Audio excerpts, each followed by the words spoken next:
Well, thanks everyone for joining us today for our SAP Data and Analytics Discovery Day workshop, hosted by SAP partners Applexus and Collibra. Experts in S4HANA and S4HANA migration projects across multiple industries such as retail, fashion, CPG, oil and gas, and manufacturing.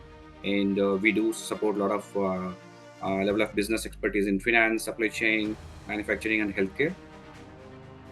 So let me give you a high-level overview of the different components which form the SAP Business Data Cloud or BDC. What we've learned is that that's a lot of data, a lot of information.